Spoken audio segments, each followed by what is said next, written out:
Yan po ang natapos nating graduation po ng mga bata sa Vacation Bible School. Kaya next year po meron po ulit. Next year po meron po ulit month of May. So ibig sabihin po, pag meron po kayong mga bata sa inyo, kapitbahay, pamangkin, kapatid, pwede nyo po dalhin po dyan sa BBS. Okay po? Ang graduate po, ang bilang po namin ay 28. So, imagine mo, isang classroom na yon. Next year, 2 classroom na yon. Okay? So, praise God. Pwede po ba akong maka-request ng isang volunteer? Si ano na lang, pwedeng volunteer dito. Si Jeff. Si Jeff, volunteer. Meron lang akong papahawakan kay Jeff. Papahawakan ko lang to kay Jeff. Yan. Tapos, isang kamay lang. Yan, okay? Mabigat ba, Jeff? Mabigat? Mabigat ba? Maganda lang yan sa'yo. Maganda masa mo eh. Maganda lang yan. Okay, yan. Maganda lang yan. Okay, dyan ka muna, Jeff. Kamusta po kayong lahat?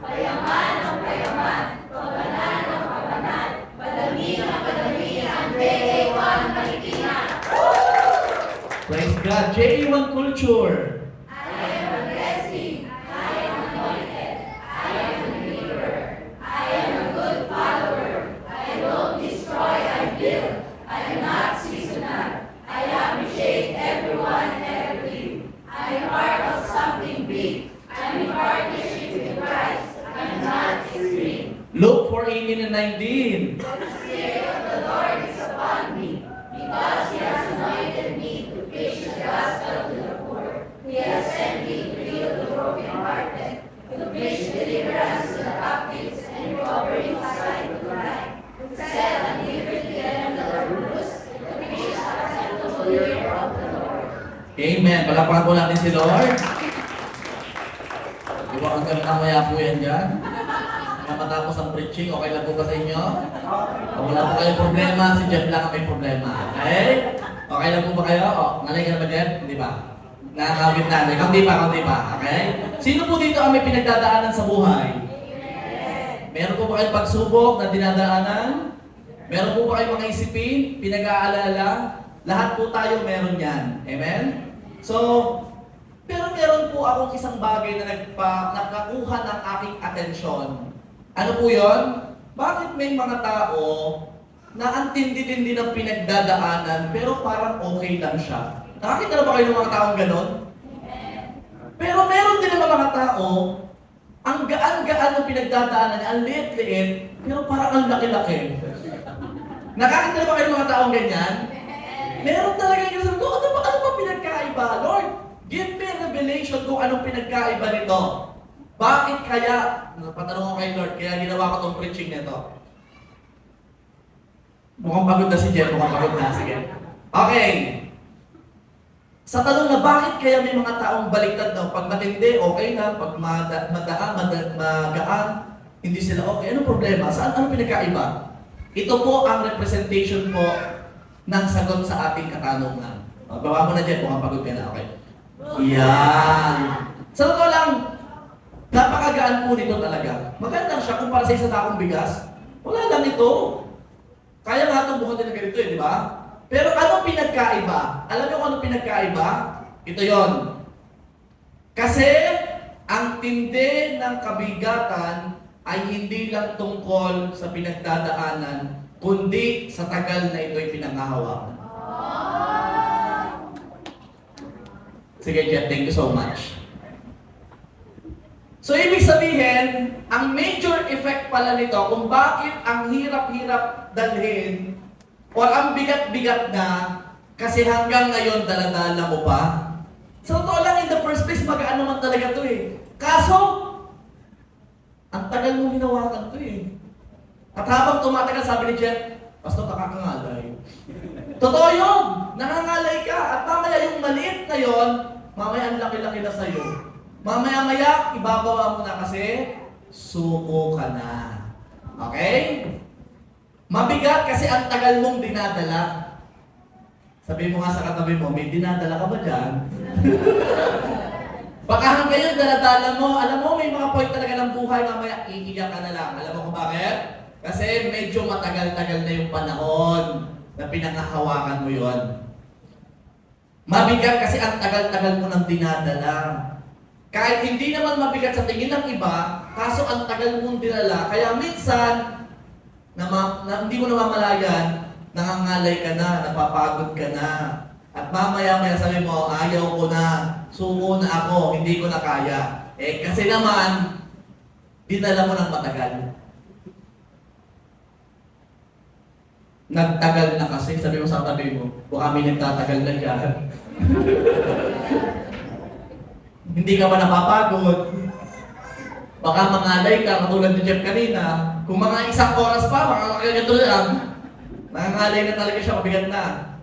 So, ang pag-uusapan talaga natin is kabigatan or heaviness or burden. Saan po ito nagmumula? Ito po ay nagmumula sa emotional pain. Sino po dito mga nasaktan na? Uy, hindi na amin. Yung iba, ang burden po nila or kabigatan ay nagmula sa life's pressure. Pinipressure ka ng mga tao sa paligid mo, ng pamilya mo, na kailangan itong marating mo, kailangan ganyan ka, ganito ka.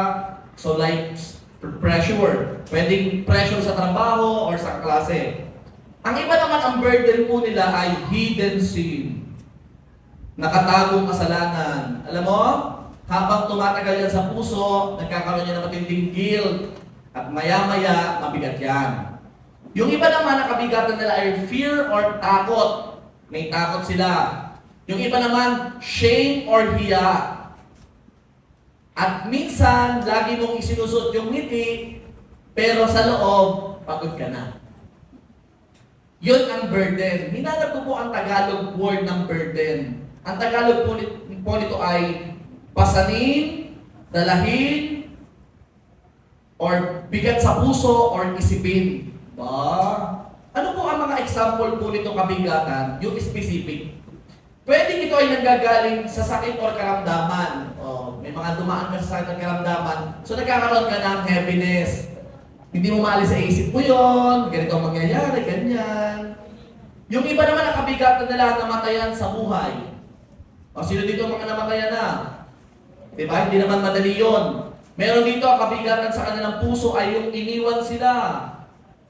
Sino dito iniwan na? Wow, wala. Mukhang kayo nang iiwan, ha?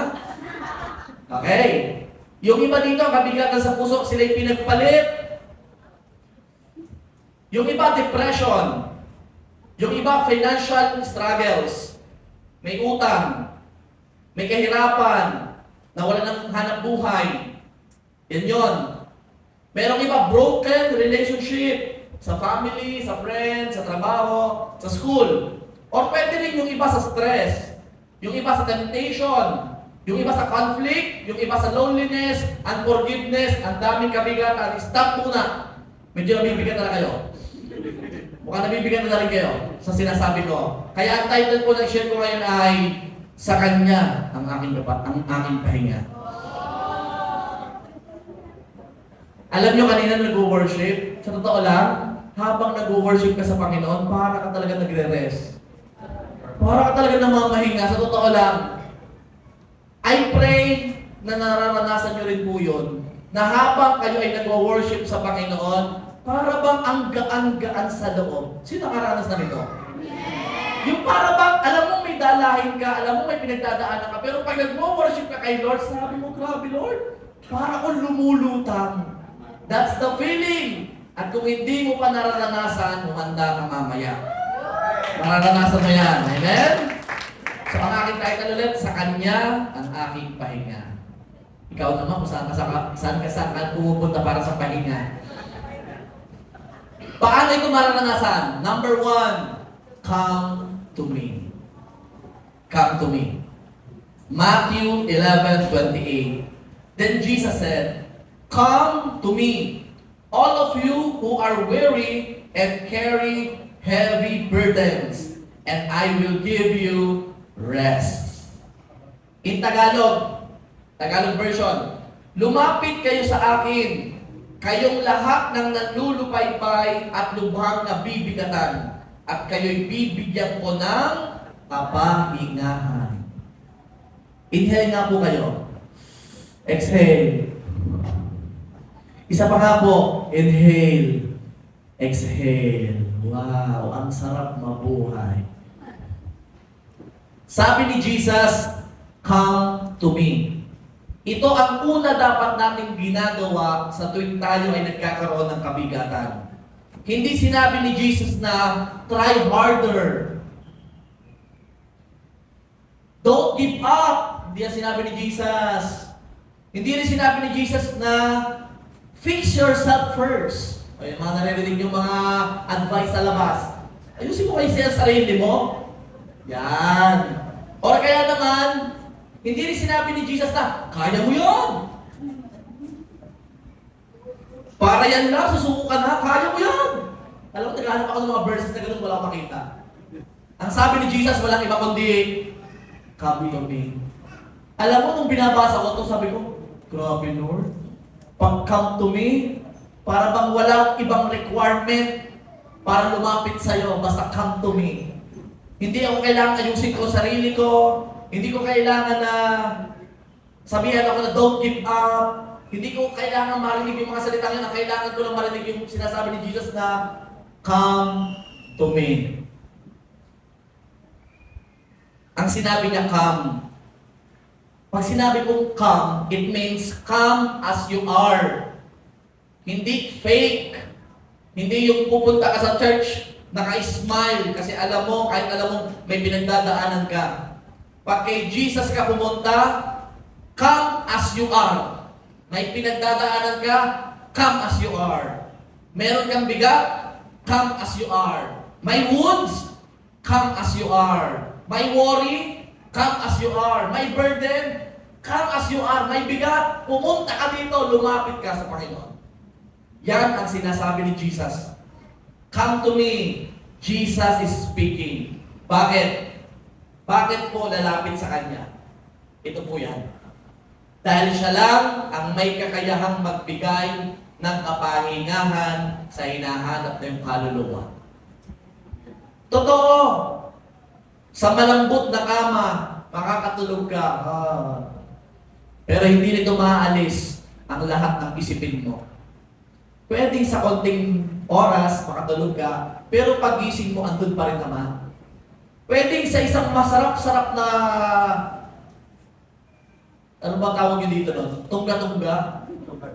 Tumba-tumba? Rocking chair ba yun? Yan. Di ba sarap-sarap? Pero hindi lang maalis ang lahat ng kalahanin mo. Kay Jesus mo lang mahanap ang tunay na kapahingahan ng kaluluwa mo. Sa totoo lang, sa mundong ito, ipe-pressure ka lang ipe-pressure. Sa labas na nga lang. Tatawid ka na lang sa daming napipig. Nakaka-pressure. Sa classroom na lamang, ang daming maingay. Sa trabaho, ang daming nagjijismisan. Di ba ang ingay ng paligid? Pero ang kay Lord ka lang magkakaroon ng tunay na kapahingahan ng kaluluwa. Hindi ito kayang ibigay ng mundo ang kapahingahan hinahanap mo. Hindi ito kayang ibigay ng walang humpay na kasiyahan sa disco bar. Hindi. Doon, pagpapawisan ka, chup, chup, chup, chup. Woo! Party, party! Pero paglabas mo, andun ka ulit sa isang kwarto, umiiyak mag-isa. Hindi kayang masolusyonan ang hinahanap ng kapahingahan ng kaluluwa mo. Hindi. Hindi rin ito kayang ibigay ng alak na lagi mong hinahanap. Hindi. Kahit pamalasing ka ng malasing, maubos mo lahat, pero hindi mahanap nito ang kapahingahan ng iyong kaluluwa. Iba ang rest na ino-offer ng Panginoon. Napakalayo dito. Hindi rin ito kayang ibigay ng kabisihan mo. Kahit pa sabihin mo, busy ka dito, busy ka sa lahat ng ginagawa, naubos ang oras mo, sa maraming bagay, pero at the end of the day, masasabi mo, pagod ka na rin. May kabigatan. At lalong higit na hindi kayang ibigay ng kasalanan o anumang kasalanan ang hinihinging kapahingahan ng iyong kaluluwa. Hindi. Wala kang makikitang ganito. At baka sabihin mo, Meron po akong minamahal, kaya niya pong ibigay ang kapahingahan ng kaluluwa ko. Masaya po akong kasama siya. Praise God! Masaya lang siya kasama. Pero, hindi siya solusyon sa lahat. Hindi. Meron pa rin hahanapin ang isang tulad mo na isang Diyos na tunay na nagbibigay ng kapahingahan sa iyo. Amen po? Pwede po ba natin palakpakan si Lord? Yung iba, magpapakasyon, sasabihin nila, pupunta muna ako sa Boracay, makapag-rest, makaakyat muna ng bundok, makapag-rest, makapag-abroad muna at makapag-rest. Okay. Sabi ng iba, makapag-unwind nga, praise God! Nakapag-unwind ka. Pero sa totoo lang, mamaya, nararagdagan din ang iyong kabigatan, ang laki ng gastos. Tapos mamaya nag-post ka, ang daming inggit. Ang daming nag-heart, pero marami din naman nasimangot. At ang masakit ito, may nagko-comment pa, pasyal-pasyal, di mo nagbabayad ng utang. Ano ba yan? Wala ka nang puntahan. Salamat na lang sa verse na to, na sinabi ni Lord, come to me and I will give you rest. Bakit ito sinabi ni Jesus? Because Jesus is the source of rest. Wow! Alam mo, mamaya, pag po tayo nag-worship sa Panginoon, I pray, dalhin mo yung kapahingahang binibigay ng Panginoon sa iyo. Kailangan mo ito. Kaya sabi ni Lord, huwag mo kalimutan ang pagsama-sama. Ganitong gawain, huwag mo kalimutan, attend ka. Bakit? Dito ka magkakaroon ng rest. Sa iba, hindi. Kaya mahalaga po ito. Sa lahat na nagpe-pray, na alisin ang kabigatan, sino dito nagpe-pray na, Lord, tanggalin mo na ito. Nag-pray ka na ba? Sorry po. Naghanap po ako ng mga Bible verses na nagsasabing, pwedeng alisin ang kabigatan, pero wala po akong nakita. Aray ko po. Kaya huwag ka nang magpe-pray na, Lord, tanggalin mo ito. Wala, hindi ka natanggalan yan. Hindi, wala kasing verse na nagsabi ganon. Pero may good news ako. May iba siyang ino-offer, hindi tanggalin at hindi rin pagaanin. Walang ino-offer na gano'n ng Diyos. Ang ino-offer ng Diyos ay ito, hindi alisin ang kabigatan o hindi pagaanin ang kabigatan, pero sa paglapit mo ay may kapahingahan. Rest. Kung lahat ay tatanggalin, paano ka matututo? Kung lahat ay aalisin, ay napaka-perfect na ng buhay mo. Baka hindi mo nahanapin si Lord, pag wala ka ng pinagdadaanan, imagine mo yung mga tao, bakit naghahanap sa Panginoon? May pinagdadaanan na. Salamat na lang sa mga kabigatang ibinibigay ng Diyos, at least, pinahanap mo ang tunay na kapahingahan sa Panginoon. Hindi aalisin ang kabigatan, pero paglapit mo sa Kanya, Lord, thank you. Kasi habang nakikinig pa lang ako ng worship, ang kaluluwa ko'y na-at peace. Meron pa rin mga problema, may pinagdadaanan, pero alam ko pagkasama kita parang meron pahinga.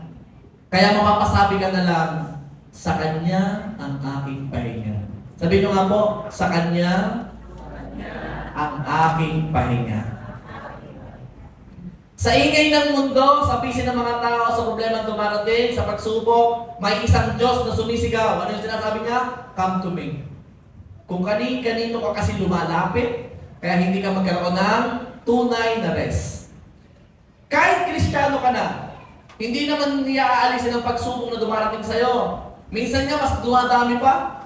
Sino dito nakapansin? Nung una kang naging Kristiyano, para mas dumami pa ang burden at heaviness, sunod-sunod pa. Ano kayo?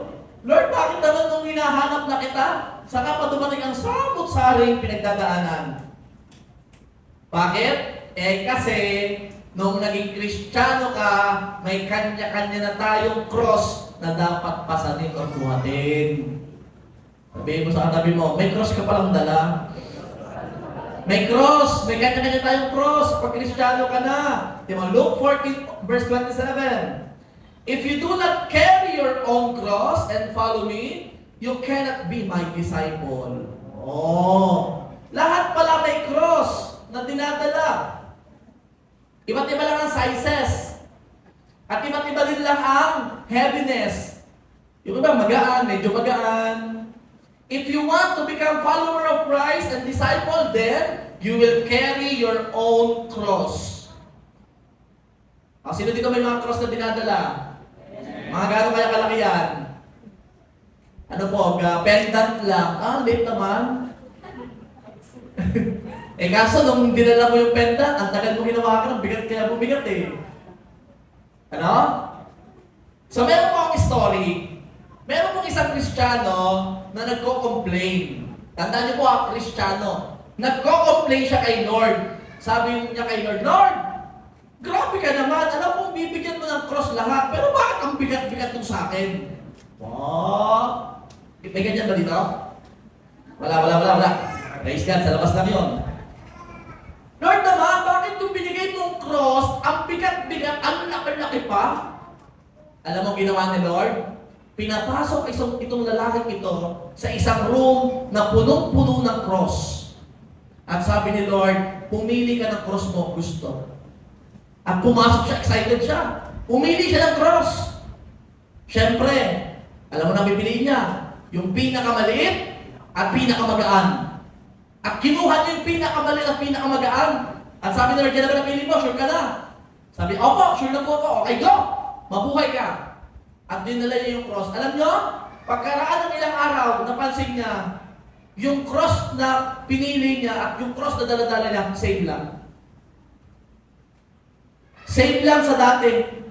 Walang pinagkaiba. Yung binubuhat niya, parang ito rin yun ha. Parang walang pinagkaiba.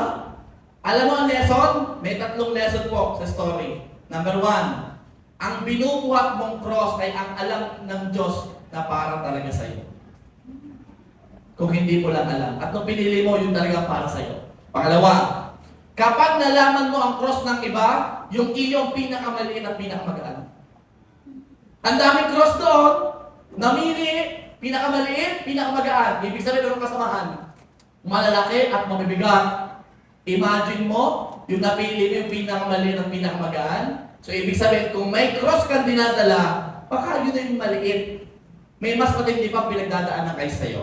At pangatlo, may kabigatan pero may kagandahan din ang plano. Hindi ka mapubuhatin ni Lord ng cross nang wala-wala lang. Para ganito, itong anak ko, itong mabigyan ka ng problema, go! Damihan ko kaya. Wala lang, trick ko lang. Hindi ganun si Lord. Lahat ng pinapadala sa inyo ni Lord, mayroong magandang plano. Mayroong gustong palabasin sa iyong bunga. Pinamaya katabi mo, may lumalabas namang magandang bunga dyan habang dumadaan niya sa pagsubok. Praise God, lagi mayroong magandang plano si Lord.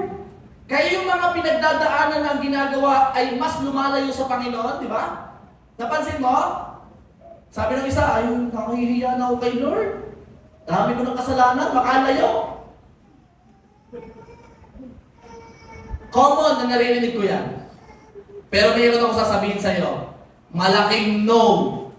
Kasi wala namang sinabi sa verse na kapag may pinagdadaanan ka at may matindi kang burden, go away. Ano sabi ni Lord sa verse? Matthew 11:28. Yan. Then Jesus said, go away.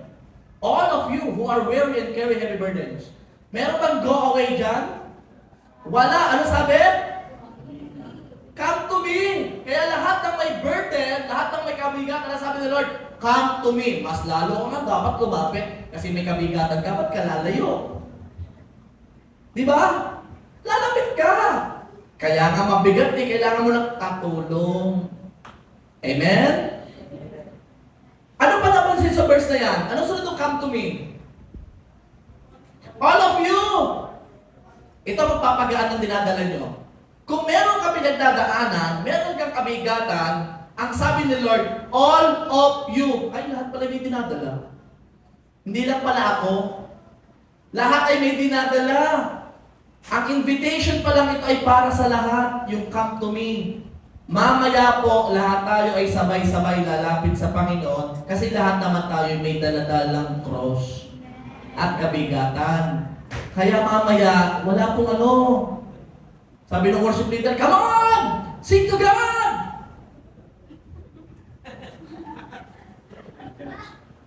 Nandiyan. Hindi! Ibibigay mo nga lahat kay Lord eh. Kailangan mo kasi si Lord. Sabi ng isa, wala pa mong pinagdadaanan, wala problema. Praise God kung wala ka nararamdaman ganon. Pero at least habang wala pa, lumalapit ka na sa Panginoon. Amen? Oh, all of you ha, mamaya lalapit. Wala tayong ibang gagawin kundi come. Invitation po ito, invitation come. Lapit. So ang invitation ay draw near. Lumapit ka pa. So pag sinabing lumapit ka pa, it's a call for a relationship. It's a call for a relationship. Galing tayo sa old style natin. Galing tayo sa old religion natin. Natuturoan kang pag sumimba, bawas ang kasalanan. Paglabas, ayos na ulit. Totoo yan. Ganyan tayo dati lahat. Isang simba, babawasan. Paglabas, dadagdagan. Bawas, dagdag. Bawas, dagdag. Tama ba? Yun talagang thinking na lahat, bawas, dagdag. Pero iba kay Lord, dahil meron ka ng binibuild na relationship kay God, iba ka na ngayon. May kabigatan, may problema, punta kay Lord, lapit. Hindi na wala kabigatan, pero may kasama ka na, may katulog ka na. Iba na ang labanan. Kasi noon, kinakaya mo lahat, kaya ko to. Kaya ko to. Yan ka na. Kaya ko to. Eh kaso, kinaya mo nga mag-isa, kaya pagod na pagod ka. Pero ito, kaya namin to. Kaya namin to.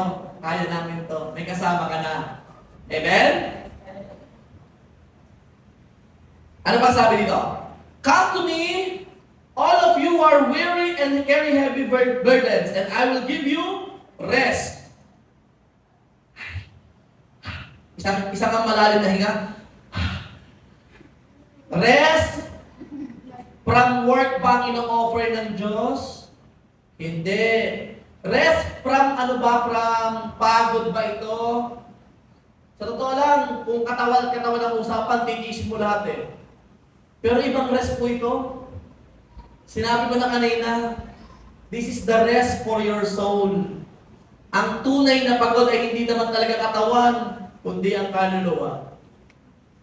Mamaya yung burden mo, biyaya ni Lord kapag naipahinga mo ang iyong kaluluwa. Inside, yung burden mo magiging breakthrough na sa biyaya ng Diyos. Marunong ka nang lumapit sa tunay na source ng rest. Pero hindi lang natatapos sa come. Meron pang isa gagawin. O, sino dito mamaya magka-come? Come to me, come to me. Tuturuan ko kayo mamaya mag-come. Hindi pwede yung come na wala lang. Pag ikaw ay nag-come at willing ka, tatandaan mo, mag-step ka lang ng isa, yung sunod na steps hanggang dulo, si Lord na bahala sa iyo. Sino dito gusto makaranas ng kapahingahan ng kaluluwa? Amen. Pero meron kang sunod na gagawin. After mo makakam, number 2, cast your burden. Cast your burden. Psalms 55 verse 22a. Cast your burden on the Lord and He will sustain you. Wow! After ng come ay cast. Ano po yung cast? Ano pong ano yun? Halimbawa magkakas ka sa probinsyano. Ganun po ba yan? Hindi ganun yun. Yung cast means ibigay. Sa ibang Tagalog, ihagis or itapon. O, tinan mo yung katabi mo. Pwede mong itapon yan minsan.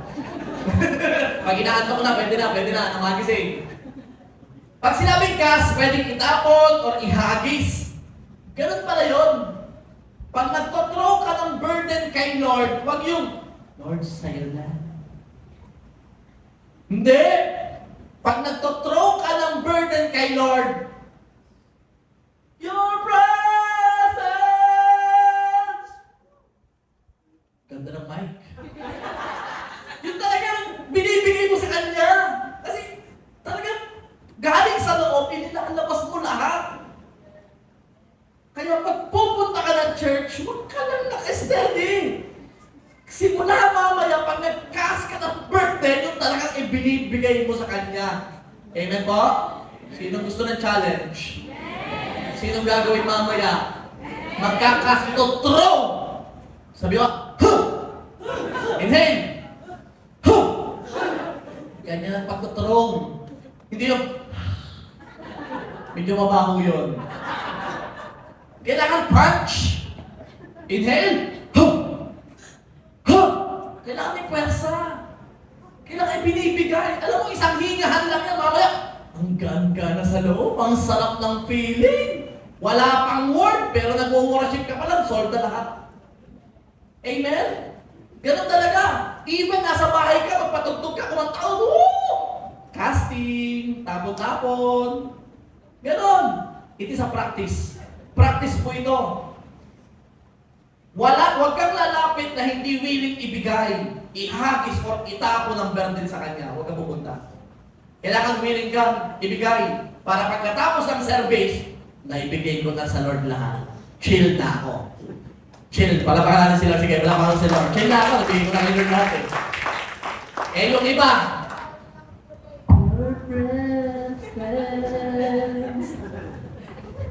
Your presence. Kaya pagkatapos ng service, buminog. Hindi pinagdadaan ko. Andyan pa eh. Daladala mo pa bakit? Hindi mo kasi kinas eh. Hindi mo itinapon, hindi mo inihagis eh. Kaya nung umikot ka, iyak na iyak ka pa. Bago mo i-share yung burden sa iba, kay Lord muna. Ikas mo muna kay Lord. Para pag naiyak mo kay Lord. Lahat na tutulong sa'yo, di ba? Tapos pag bumilog na kayo, okay na ako, pero pag kinuwento mo, okay ka na. Kasi nakapag-cast ka na kay Lord. Amen po? Binibigyan ko kayo ng ng challenge mamaya, ikakas niyo po lahat. Every Sunday, ganun ang dapat ang ginagawa. Ganun talaga. Ang utos ni Lord ay give your burdens.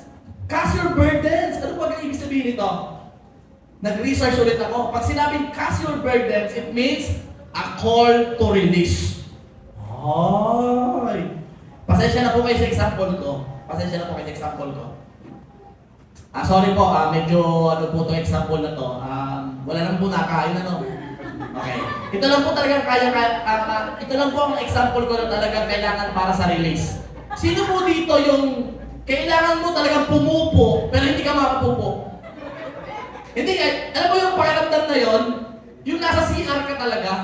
Pasensya na po kayo sa example ko, ito lang talaga. Ano gagawin mo? Bakit? Kailangan mo talagang ma-release eh. Kasi bloated na yung tiyan mo. Tama! Kailangan mo talaga itodo. Ay nako! Ganun yung pagkakas. Pag nagre-release ka, worship pa lang, tinotodo mo na. Your presence! Hindi tayo marunong eh. This coming June, magkakaroon tayo ng worship night. Ang nakalagay doon, your presence. Tapos pag kumata na yun, nakatayo ka. Naku! Your worship night. Kailan ba kailan to? Kailan yan? Kailan yung June 7? Sa Sabado! Lahat po kayo invited. Wala po itong bayad. Pero yung susunod, papabayaran ko na. Pag hindi kayo umaten, bahala kayo. Worship night! Your presence! Dito magkakas tayo ng lahat ng burdens. Hindi lang puro demonyo kinakas, pati burden. Kayo naman, labas! Labas! Labas! Sabihin mo rin sa sarili mo, labas! Labas! Labas! Amen! Ay, nako! Kasi hirap naman mag-pray ng may mga kung ano-ano kung ikaw hindi okay. Kaya okay ka din. Kas ka ng kas dyan, ikaw sarili mo, hindi mo maikas. Release them, release them. Amen po? Tama po, para excited na kayo Mamaya po, i-release natin lahat ng ating kabigatan sa Panginoon. Sa Panginoon hindi sa katabi. Kas! Hindi sa katabi, sa Panginoon. Yung kabigatan pala tinatapon. Tinatapon siya. Kailangan itapon sa Kanya. Ito throw. O sino dito nakapanood ng mga nag-ano, shot put, javelin throw, javelin, and discus? Alam niyo ba yung laro yun? Paano mo itatapon yung yung bilog na yun na bigat? So kailangan mo pumwersa. Hindi pwede yun. Kailangan talagang pupwelo ka tapos tutapon kung gano'n, tama ba? Kayo pag nag-worship pa ng kabuelo-buelo kulang tayo sa buelo. Kailangan mong marindi ang katabi mo kahit pangit ang boses mo. Wala nang issue doon. Sabi mo, kanya-kanya to, bahala ka. It's between me and the Lord. Okay? Kung naapekto ka, bahala ka. Basta ako, magre-release ako mamaya. Amen? Okay. A call to release. Ang sabi doon sa verse, balikan mo nga yung verse. Cast your burden, kanino daw? On the Lord. Kay Lord mo ibibigay yung burden. Ikaw naman kung kanino mo sinasabi yung burden mo. Tandaan, first and foremost, dapat kay Lord muna. Dapat kay Lord muna. Hindi kung kanino tao. Kaya naman po sinabi ko, para alam niyo po, para mabawasan lang, gumaan man lang, Kaya kami pastor, sinabi ko sa katrabaho ko, sa ganyan, para mabawasan man lang. Yun ang answer mo Mabawasan, di naman naubos. Mabawasan nga yung term na ginagamit mo. Kaya ang sabi dito, people may support you, yes, but they can't sustain you. Pakita mo nga yun, meron ako naka-highlight. Yan! People may support you. Kaya mo yan, friend. Mapapatalumpayan mo yan, friend. Sige, dito lang kami, friend. Pwede silang sumuport, but they can't sustain you. Only the Lord can. Sabi ng isa, hindi po ko mapaimin, ano po yung sustain? Yung support, alam ko, pastor, pero yung sustain, hindi ko alam, okay? Ang sustain, it means, alalayan, bigyan ng lakas, ingatan. Grabe. Pwede kang masupport na kasama mo, pero until when? Hanggang kailan? Hanggang saan? Pero pag si Lord nagsabi, I will sustain you, iingatan ka niya at bibigyan ka ng lakas na mapagtagumpayan ng mga pinagdadaanan mo. Amen? Sige, palapakan natin si Jesus. At saka we're not designed to carry burdens forever. Hindi talaga tayo design. Tulad ni Jeff kanina, mangangalay po kayo pag laging may dalang burden. At mamaya yung ngalay na yon, hindi lang kamay ang apektuhan pati mukha. Pasensya na kayo. Halatang halata ang problemado lagi. Agad-agad nakasimangot yan. Parang may problema yata ito. Nag-worship na kaya ito. Nakapag-cast out na kaya ito ng burden niya. Mukhang hindi pa. Salamat sa Diyos na nagbibigay ng ibang way para makapagpahinga tayo. Salamat. Ika-cast out mo lahat kay Lord. Balikan natin ng 1 Peter chapter 5 verse 7. Ito pa lang verse to. Give all your worries and cares to God, for He cares about you. I'm sweet. Grabe yung verse. Ang ganda ng 1 Peter chapter 5 verse 7. Give. Ang sabi, all. Lahat. Huwag ka na magtira. Your worries, bigay. And cares to God. Lahat ng iniisip mo, lahat ng alalahanin mo, bigay mo kay God. For He cares about you.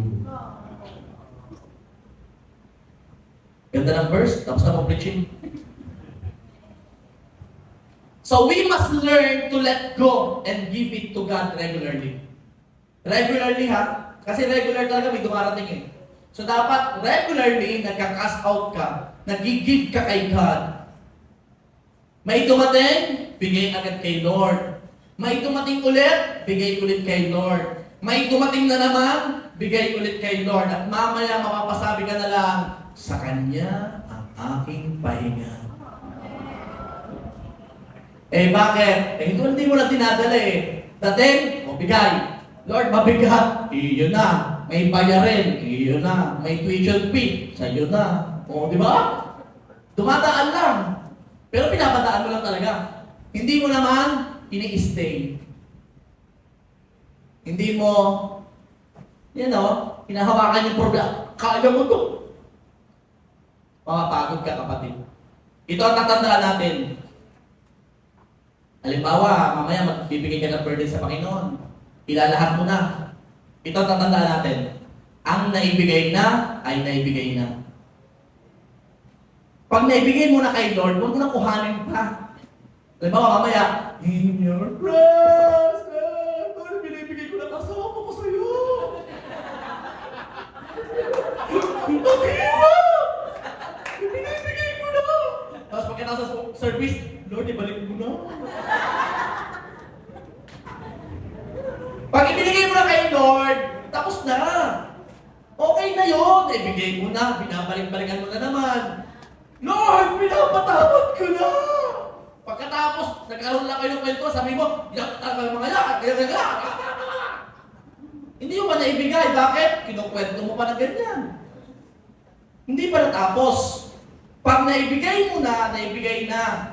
Wala na dapat sa'yo, na kay Lord na. Ipinag-pray mo na, okay na yun. Okay na yun. May nagalit sa'yo, may nakatampuhan ka, pinag-pray mo na siya kay Lord, ibinigay mo na yung problema yung kay Lord, okay na. Ayos na yun. Napatawad mo na siya. At kapag nakita mo pa, okay ka na. Kung galit pa siya, humingi ka na sorry. Kung hindi pa rin siya okay, dala mo ng pansit. Pag hindi pa rin siya okay, basta okay ka na. Nagawa mo na lang ng part mo, okay ka na. Sino dito gusto may kagalit? Praise God, wala naman. Pastor, ano po yun? Kapag naibigay na ba, parang magpe-pretend na okay na ang lahat? Wow! Halimbawa, may pinagdadaanan, okay, binigay kay Lord. Ano yun? May problema pa rin ako, alam ko, pero naibigay ko na sa Panginoon. Ano yun? Parang magpe-pretend ako na okay na ako? Ganun po ba yung pastor? Okay na ako, masaya na ako. Pero sa likod ng isip ko, meron pa rin yung kabigatan. Ano po yun? Ganun po yun? Hindi. Hindi ito pagpipretend na okay ang lahat, pero ito yung pag-surrender sa Diyos. Lord, hindi ko kaya na solusyonan ito, mabigat ito, pero Lord, surrender ako sa iyo. Biyaya mo, kaya natin ito pareho. May nagtanong ulit, Pastor, ano po ba yung mga nakakadagdag sa bigat na ating dinadala? Ano yung nakakadagdag sa bigat? Yung maliliit na bagay na hindi natin pinapalampas na lang. Nanood ako nung yung in-interview yung mga senior citizen sa abroad. Sino din nanonood ng gano'n? Yung ano po yung payo niyo sa mga kabataan ngayon? Tapos ang i-interviewin yung mga all, yung mga 85 years old, 92, 101, pinapakinggan ko yung advice eh. Alam niyo, meron dong isang nag-advice. Sabi ko, grabe yung advice dito. Ang ganda. Anong sabi niya? Ito yon. Don't take all things seriously. Don't take all things seriously. O nga, no? Tandaan, yung mga maliliit na bato na inilalagay mo sa iyong backpack, mamaya di mo namamalayan pabigat ng pabigat. Kapag maliliit na bagay, don't take it seriously. Isang plato lang ang nabasag, 23 pang natira. Kau naman. Buong maghapon ng kagulong bahay nyo, isang plato lang yun. Ibibalik ng 50. Maayos ka lang. Yung mga maliit na ganon, na pwede lang palampasin yun. Ang una mong isipin kung may nasaktan. Amen? Ano pa? Isang subject lang ang mababa. Ikaw naman umiyak ka na agad. May tres! May tres ako! Yung iba naman may 70 point. Okay lang yun, sa PE lang naman. PE lang. Lahat na may 95 na. Don't take it seriously. Napakarami tayo natin bagay, ang liliit, pero basta natin siniseryoso. Minsan maliit, pinapalaki pa natin. Kaya lalong, ang dami-dami ng burden na nagaganap. May isa lang na hindi nagawa yung inutusan mo, galit na galit ka. Nagawa naman yung siyam. Ikaw naman. Ayos na yun. Hindi lang natapos agad. Galit na galit ka. Nalit lang ng kaunti. Okay lang, pagbigyan mo. Pastor, padalwa na, pagbigyan mo ulit. Pastor, patatlo na. Taste lang, pagbigyan mo na ulit. Pastor, pang-5 na! Sobra na yan! Ipag-pray mo kay Lord, na maayos na yung tao yun. Eh, Pastor, pang-10 na! Naku, isa na ibig sabihin yan. Ikaw na kailangan mag-adjust. Wala ka na magagawa dyan. Punta ka na sa acceptance stage. I-accept mo na, ganun talaga yung taong yan. Wala ka na magagawa para malis ang burden, tanggapin mo na. Alin ka, ay it's normal. Ang gaan-gaan na. Di ba? Meron pa. Napasagot lang bigla, napatas ang boses. Kung simpleng bagay yun, pero mamaya, ang tindi na dating sa'yo nun, palampasin mo na. Ikaw naman. Ano pa? O may mga ginawang hindi sinasadya. Okay na yan. Huwag mo masyadong seryosohin, okay lang yun. O yung isa nagalit, ay bagsak lang ang pinto, hinangin lang naman. Ikaw naman, boom! Galit ka? Hindi, hinangin lang yun. Nadulas lang yung kamay ko. Don't take it seriously lahat ng bagay. O ano pa, napindot lang ang busina, kaya napalakas, yung napadiin lang na konti. Ikaw naman, galit ka na doon sa driver na isa. Binusinahan mo rin. Hindi, baka napapindot lang. O kaya may mabagal sa unahan. Baka naman ito, nananaga. O isipin mo, baka maedad yung driver, hindi ba mo na yung mata, ikaw naman. Hindi, ano ka lang, relax ka lang. Huwag masyadong seryosohin ng lahat ng bagay. Pagpasensyahan mo. Tandaan, ikaw ang ilaw ng sanlibutan. Hindi ikaw ang pampadilim ng buhay ng lahat. Pag nariyan ka, didilim ang buhay mo. Narito na ako. Hindi, ikaw ang liwanag. Yung mga bagay na hindi kaya gawin ng mundo, kaya mong gawin. Ibigay mo sa Diyos lahat. O ito ha, babalikan mo lang yung ang nakalipas ay nakalipas na, tapos na ay tapos na. Huwag mo nang ikwento na parang nangyari lang kanina ha. Tapos na yon. Mabuhay ka today, ang yun ang mahalaga. At ang bukas, may panibagong biyaya si Lord para doon. Amen? Ang mahalaga ngayon. Yung nakaraan, tapos na yon. Kalimutan na, yung lahat ng berde ng nakaraan, tapos na yon. Amen po? O, sabihin mo sa katabi mo, tapos na pala. Ang mahalaga yung ngayon. Mabuhay ka sa ngayon. Meron pang isa, ito maganda to. Meron isa nakakaranas din ng pagsubok. Pero sabi niya, Pastor, bakit gano'n? Naglilingkod na ako sa Panginoon, pero dumadaan pa rin ako sa samot-saring pagsubok. Kay Lord na nga ako, nagsisik na nga ako, hirap na nga ako. Bakit ang dami-dami pa rin pagsubok na dumarating sa akin?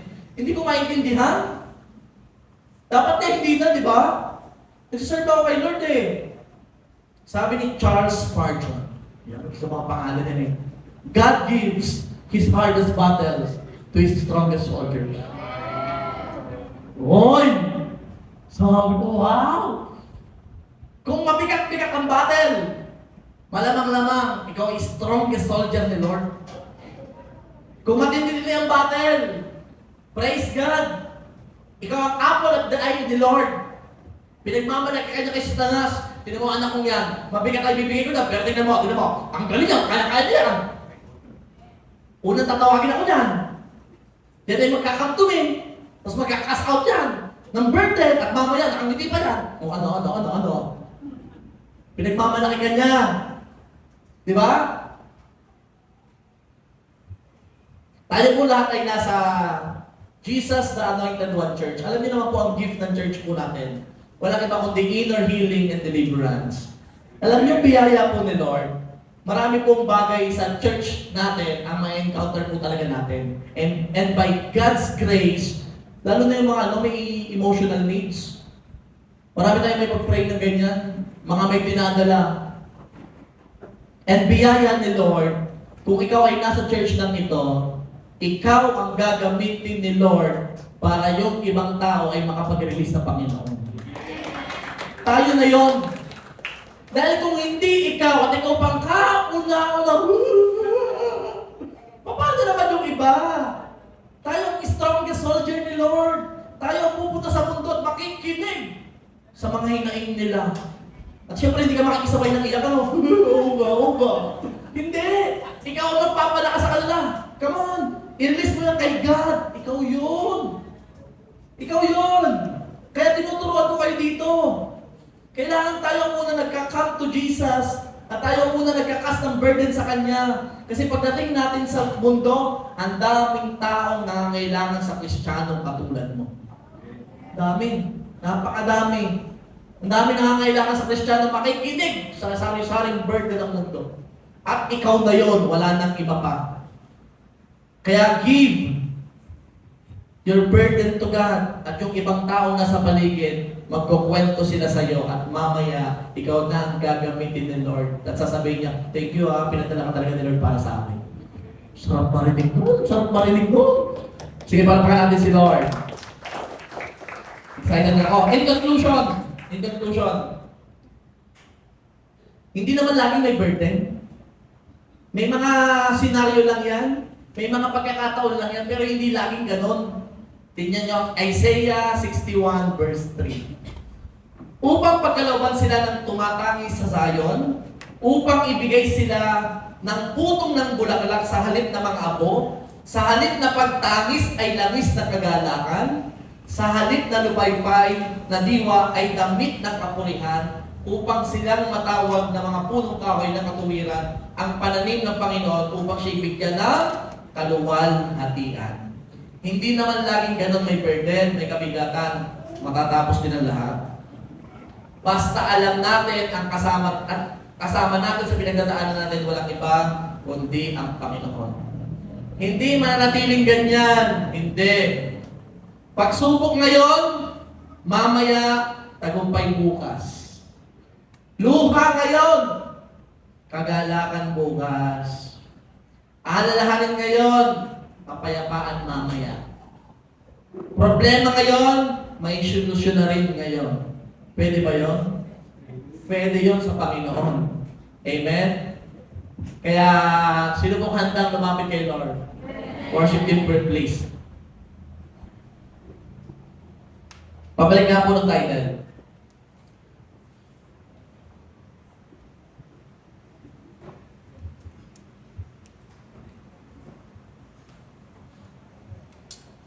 Pastor, bakit yung tao yun parang walang pinagdadaanan? Meron yun.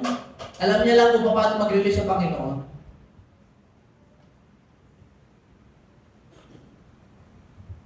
Sabi ni God, "Come to me, all of you who are weary and carry heavy burdens, and I will give you rest."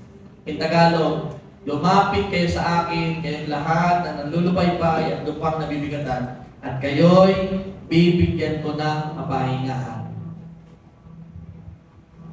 Isa lang ang utos ni Lord sa verse na ito, lumapit. Yun lang ang kaisa-isahan natin gagawin sa oras na to habang sinisik natin ang presensya ni Lord sa lugar na ito.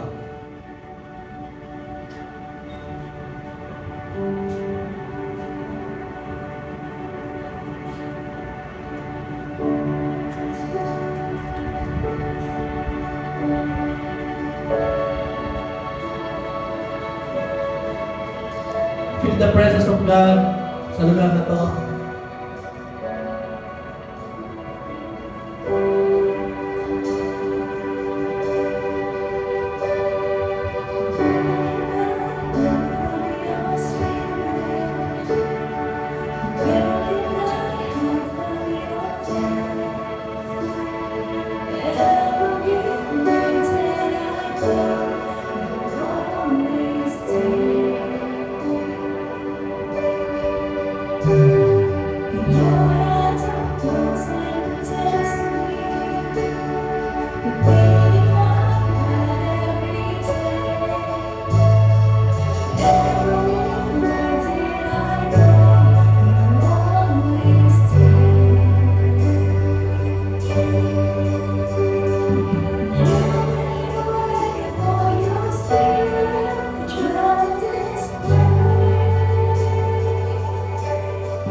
to Jesus.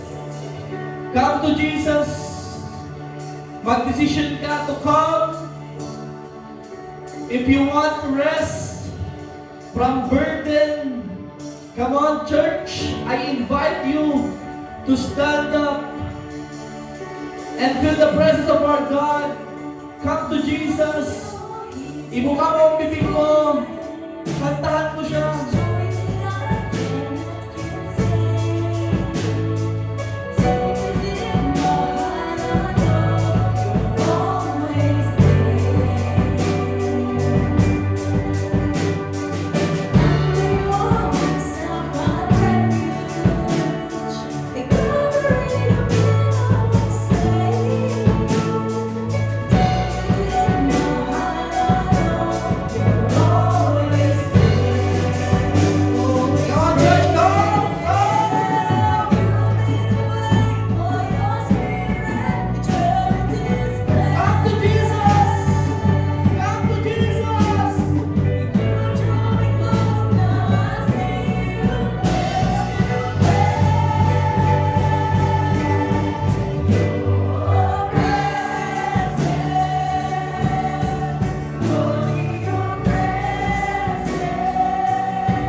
your eyes.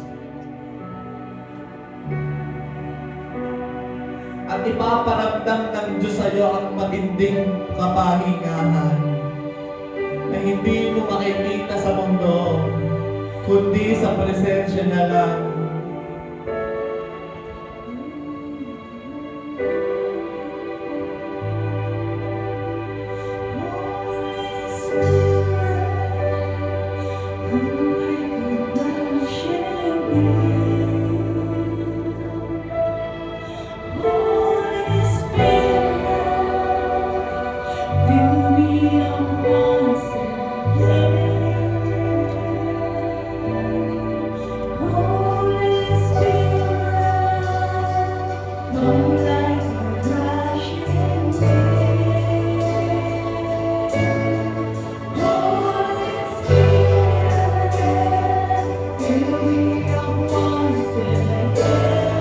Sa huling pagkakataon, awitan mo ang Panginoon, huwag kang magtigil.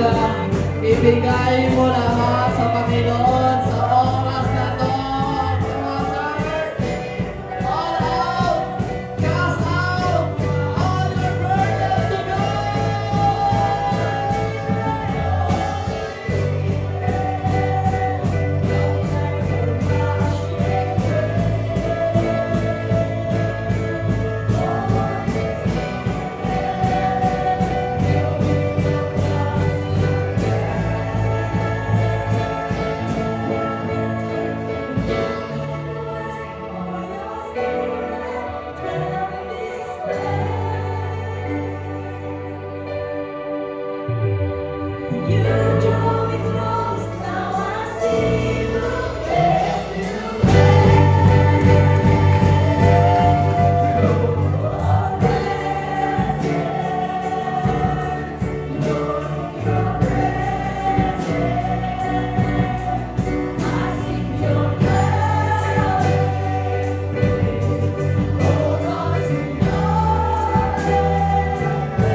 Father God in heaven, we thank you dahil pinaalahanan mo kami na nasa iyo ang tunay na kapahingahan ng aming mga kaluluwa.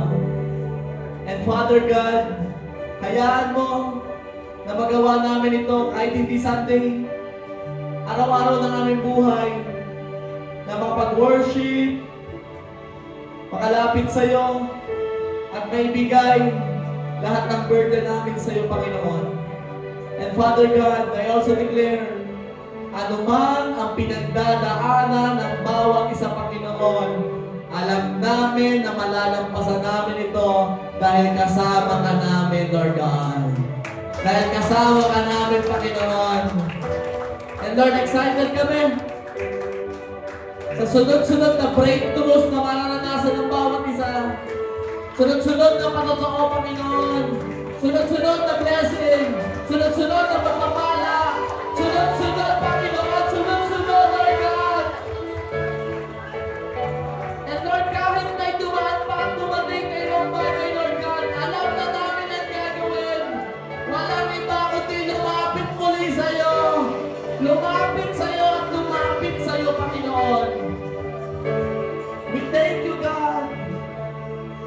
To you alone, the highest praises, honor, and adoration in Jesus' mighty name. Amen. Amen.